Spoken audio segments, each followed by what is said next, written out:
So what's up? Kamusta? Ayos ba tayo dyan? So nandito tayo ngayon sa may RHC Builders Warehouse, Angat, Bulacan. Ito yung warehouse ni Rakal. Okay, mga makikita nyo rito yung mga motorcycle ni Rakal at marami silang available na unit ngayon dito at lalo na tong bagong-bago nilang nilabas ngayon. Ito yung Rakal Motofino NX11 125. So tara alamin natin yung presyo at yung specification kung sulit nga bang bilhin ngayong 2026. Tara, samahan niyo ako, walk around na natin to.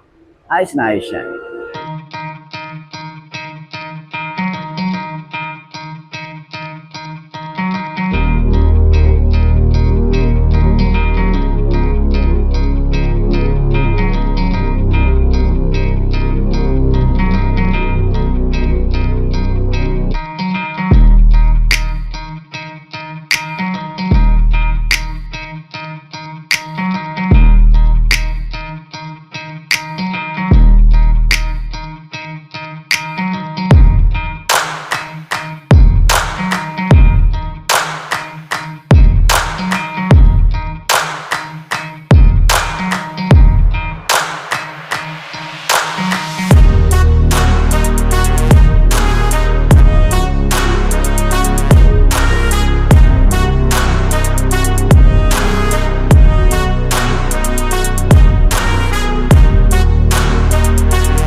Okay na mga best no, available nga po dito ang bagong-bagong nilabas ni Rakal. Okay, ito yung Motofino NX11 125. So alam naman natin kung saan siya inspire na motorcycle. Okay, ito yung parang Honda Click or parang ito talaga yung ginaya nila na Honda Click 125. So meron silang ibubuga din pagdating sa design. Meron tayo ritong maangas na headlight. Gayang-gaya talaga yung headlight ni Click yung dating version 3 or hindi ko alam kung anong version yon, pang ilang version na ba yung version 3 ni Click 125. Pero yun na nga, meron din silang mga brake lever dito. Okay, meron din silang maangas din yung decals na meron to. So meron silang gold lining.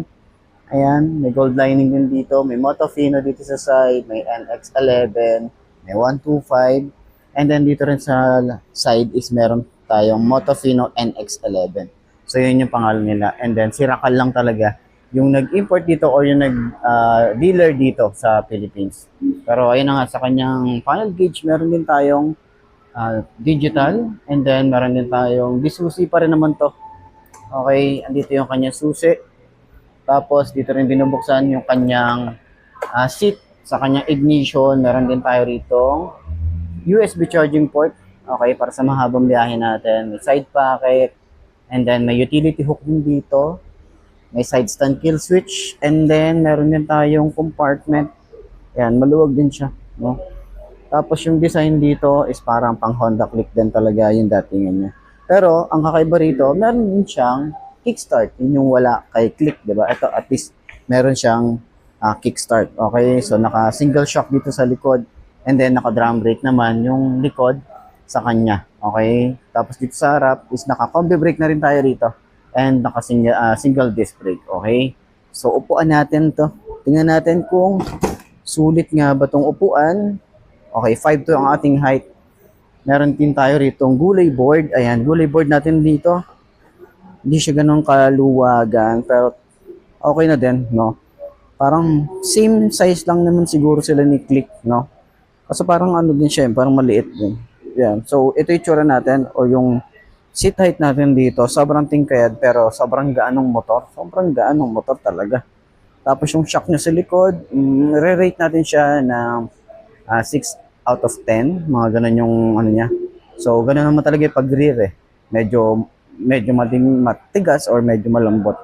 Sa harap, eto, okay, medyo meron lang talaga ako nakikita o napapansin na parang kailangan i-adjust ng konti. Yun lang naman yung concern ko dito. Pero nasa 6 out of 10 din siya para sa akin. Yung shock niya dito sa harap. Turning radius niya, meron tayo space pa rito. Okay, malawak din naman yan. Ayan. So, ito yung legroom natin dito.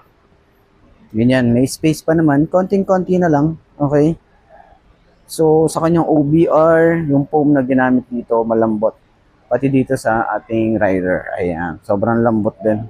Hindi naman sobrang lambot. Parang nandun siya sa gitna na may malambot at matigas. So, nasa gitna siya. Yun yung ating nararamdaman dito. No? So, kung meron mo kayong comment pa na iba na medyo against tayo or medyo magkaiba tayo ng comment, yun yung pakiramdam ko ngayon. Okay, so yun. Sa tingin niya, sulit nga ba ang presyo niya ngayong 2026 at hindi lang pala to yung kulay red, no?